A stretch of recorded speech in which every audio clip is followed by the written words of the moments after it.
While cleaning, I found paternity test results showing I'm not my son's father. When I confronted her, my wife snatched the paper and screamed, "You had no right to look through my things." I didn't say a word, just took my name off everything, the house, the birth certificate, and our shared accounts. 3 weeks later, she was sleeping in her car. I'm Jacob, 38, and this story started in the most mundane way possible, cleaning the garage on a Saturday morning. My wife, Maria, 35, had gone to visit her sister for the weekend with our 7-year-old son, Tommy. I decided to tackle the mountain of boxes we'd accumulated over the years. That's when I found it. Shoved behind old camping gear and Christmas decorations, a manila envelope. Inside was a paternity test showing I wasn't Tommy's biological father. The test was stamped for legal purposes and dated 6 months ago. I stood there for what felt like hours, my brain trying to process what I was reading. Tommy had my eyes, or so I thought. People always said he looked just like me. Maria would smile and say, "He's definitely your son." When Maria and Tommy returned Sunday evening, I waited until Tommy was asleep before confronting her. I held out the envelope without saying a word. Her face went white, then red with rage. "You had no right to look through my things." I just stared at her. The audacity. The fucking audacity. "You had no right to make me raise another man's child for 7 years, I finally said. My voice eerily calm. She tried to snatch the paper from my hand. We struggled briefly before I let her have it. She ripped it up and threw the pieces in my face. "It doesn't mean anything. Tommy is your son. You raised him." I turned and walked away. No yelling, no pleading, no questions about who the real father was or when she cheated. I already knew everything I needed to know. Monday morning, I called my lawyer before work. We'd handled real estate deals together for years. "I need everything," I told him. "The house, accounts, everything separate, and I need it done legally." "Give me 72 hours, he said. "Don't do anything rash until we have a plan." Those 3 days were pure torture. I kept acting normal, going to work, having dinner with Maria and Tommy. I photocopied the torn pieces of the paternity test and hid them in my office. Thursday afternoon, my lawyer laid out the strategy. The house was tricky. We'd need Maria to refinance the mortgage within 30 days or so. For the joint accounts, we'd need to notify the banks formally and split everything 50-50 as required by law. Friday, while Maria was at work and Tommy at school, I executed the plan. I withdrew exactly $14,000 from our joint savings, my half of the $28,000 we'd saved. Left a lawyer's notice in the account about the divorce proceedings. I called the credit card companies and informed them of our impending divorce.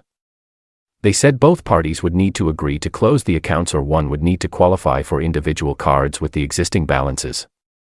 I documented everything. My truck was solely in my name, so no issue there. Her SUV was in her name, but I was a co-signer on the loan. My lawyer advised that would have to be resolved in divorce proceedings. By Friday evening, I'd filed for divorce, citing irreconcilable differences based on fraudulent misrepresentation of paternity. My lawyer warned this could get complicated since I'd acted as Tommy's legal father for 7 years. Saturday morning, I moved essential items to my friend Mike's spare room, left Maria a note. "I know about Tommy. I've already hired a lawyer. All communication goes through him."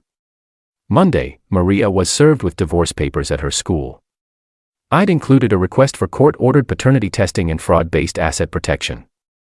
She called me dozens of times that day. I didn't answer. She showed up at Mike's house that evening. I didn't come to the door. "Jacob, please. We can work this out. Think about Tommy." I texted her through my lawyer's number. "New DNA test required. Until then, no contact except through legal counsel." Tuesday morning, my lawyer filed a motion to prevent Maria from making any major financial decisions during the divorce proceedings. The court agreed to freeze any large withdrawals from joint accounts pending review. Wednesday, Maria tried to withdraw $5,000 from our savings and found the account frozen, except for deposits and basic living expenses. She called the bank and they referred her to the court order. Thursday, she appeared at my work. Security had already been briefed. My boss, who knew the situation, had them escort her out when she became hysterical in the lobby. "You're abandoning your family over some paperwork." That evening, I got a call from her mother. "Jacob, Maria says you're questioning Tommy's parentage." "That's ridiculous." "Ask her to do a court-ordered DNA test," I said. "If I'm wrong, I'll apologize publicly and pay all court costs." I knew she wouldn't take that bet. The silence told me she knew the truth. Friday, Maria finally agreed to the DNA test through her lawyer. Results would take 7 to 10 business days. The following Monday, I filed a motion to remove my name from the house deed. The court required Maria to either qualify for the mortgage alone or agree to sell within 60 days. Her teacher salary wouldn't cover the payments. 2 weeks later, the DNA results came back. Tommy wasn't my biological son. My lawyer immediately filed to finalize the divorce with no alimony and no child support, citing the paternity fraud. We also moved to have the marriage annulled based on fraud. Maria's lawyer tried arguing that since I'd acted in loco parentis for 7 years, I should be responsible for child support. Our counterargument: the entire relationship was built on deliberate fraud. I'd been tricked into believing I was the father through active deception, not passive ignorance. The judge scheduled a hearing. I presented the torn paternity test from 6 months ago showing Maria had known and hidden the truth. Her lawyer had no defense for this evidence. Mrs. Jacobson committed marital fraud by misrepresenting her child's paternity, the judge ruled. Mr. Jacobson's financial obligations are hereby terminated, except for shared debts predating this discovery. The house sale was ordered. We'd split the proceeds, but I'd get an additional 20% due to paying the entire down payment for my business sale 3 years ago. Maria's attempts to contest the ruling failed. The judge noted, 7 years of fraud constitutes deliberate and ongoing misrepresentation. This court cannot enforce obligations born from deception. 3 weeks after the DNA results, reality hit Maria hard. She couldn't qualify for a mortgage on her own. The house went on the market. She moved into a cheap motel that charged weekly rates. Her car payments were another issue. The bank demanded either full refinancing or repayment since our divorce affected the loan agreement. She needed a co-signer and couldn't find one. After 2 months, her car was repossessed when she missed 3 payments trying to fund her lawyer's fees. She began taking the bus to work, then bummed rides from co-workers who gradually tired of the daily favor. Finally, she moved back in with her parents temporarily, but they kicked her out after a huge fight where they learned she'd suspected the paternity issue for years and hidden it from everyone. With nowhere to turn, her sister couldn't handle the drama indefinitely. Maria ended up sleeping in her SUV in various parking lots before she lost it to repossession. After that, she couch-surfed between co-workers' places until they grew weary of her situation. 6 months after discovery, she was living in a studio apartment across town, teaching at a different school district that paid slightly less. Her ex-boss, Tommy's biological father, had stepped up with child support after DNA confirmation, but it wasn't enough to maintain her previous lifestyle. Meanwhile, my attorney negotiated visitation with Tommy. Given the unique circumstances, I was granted the option to maintain contact if both Tommy and I wanted it. I set up a college fund in his name, strictly through my lawyer to ensure Maria couldn't touch it. Tommy started calling me Uncle Jacob. During our Wednesday dinners and weekend visits, when his bio dad was traveling, the relationship shifted but remained genuine. He never knew the full truth. We told him families sometimes change, and I'd always be someone who cares about him. A year later, I testified in court against Maria when Tommy's real father sued for back child support from the years he unknowingly missed. She'd kept this secret from both of us. If you'd told me, her ex-boss said on the stand, I would have been there from day one. Maria lost that case too. 7 years of back child support payments were ordered to be garnished from her wages. I eventually sold my share of the house proceeds and bought a condo. Started dating again. Met Sarah, a business owner who valued honesty above everything else. The last time I saw Maria was at Tommy's school play last month. She looked exhausted, probably from working overtime to cover her garnished wages. She avoided eye contact throughout the performance. After the play, Tommy ran to me first. Uncle Jacob, did you see me? You were amazing, buddy. Maria finally glanced my way. For a moment, I saw regret in her eyes, but it was too late for regrets. Some lies are so massive, they reshape everything around them. Maria's secret didn't just end our marriage. It cost her credibility with everyone who knew her financial security, and most importantly, the relationship she could have maintained with me as co-parents. She chose deception over honesty, fraud over truth. She paid the price for that choice. No regrets on my end.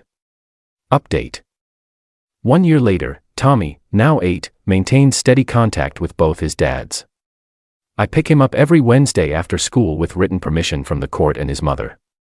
We grab burgers, play video games, work on homework. Every other weekend when his bio dad travels, Tommy stays with me per our custody mediator's arrangement. The relationship flows naturally now. Without the weight of lies and obligation, I actually enjoy our time together more. He's sharp as a tack and inherited my love for baseball. Maria's life continued its downward spiral for a while. 6 months after our divorce finalized, her ex-boss, Tommy's real father, lost his private school administrator position. Her child support dropped by 40%, though the back payments continued being garnished. She picked up weekend shifts at a local diner, working as a server, a massive blow to her pride. Her new teaching position paid less, and with child support garnishment, she struggled to make ends meet. 3 months ago, she swallowed her pride and came to my door. I was alone. Sarah had taken her kids to a movie. "Jacob, I need help," she said directly. "My car needs a $3,000 transmission. I'm asking for a loan, not a gift." I looked at the woman who'd hidden my son's true paternity for years, who'd tried to shame me in court for seeking truth, who'd lost everything through her own deception. "No," I said simply. "I paid my dues to you and Tommy both." Her face hardened. "I figured you'd say that." She turned and walked away. Last month, Maria remarried, ironically to Tommy's 3rd grade teacher who'd been supportive during her drama. He seems decent enough from the parent-teacher conferences I've attended. Perhaps he's exactly what she needs. Someone who knows her full history, but chose her anyway. My life improved significantly. Sarah and I merged households 6 months ago. Her teenagers accepted me without the complications that come with younger children. We're getting married next month, a small ceremony with just close family and friends. Sometimes I see Maria at school events. We can exchange civil hellos for Tommy's sake. The drama's behind us. She learned the hard way that secrets cost far more than honesty ever could. Tommy made me a Father's Day card last month with a drawing of 3 stick figures. "My 2 dads and mom," he labeled it. That's our reality now. Not the family I planned, but one built on truth instead of lies. Maria had the chance for that life too. She chose otherwise and paid exactly what that choice was worth. Everything. I sleep peacefully knowing I handled it all legally, deliberately, and without the violence or revenge that might have consumed lesser men. Justice served itself through truth, and truth, as they say, set us all free.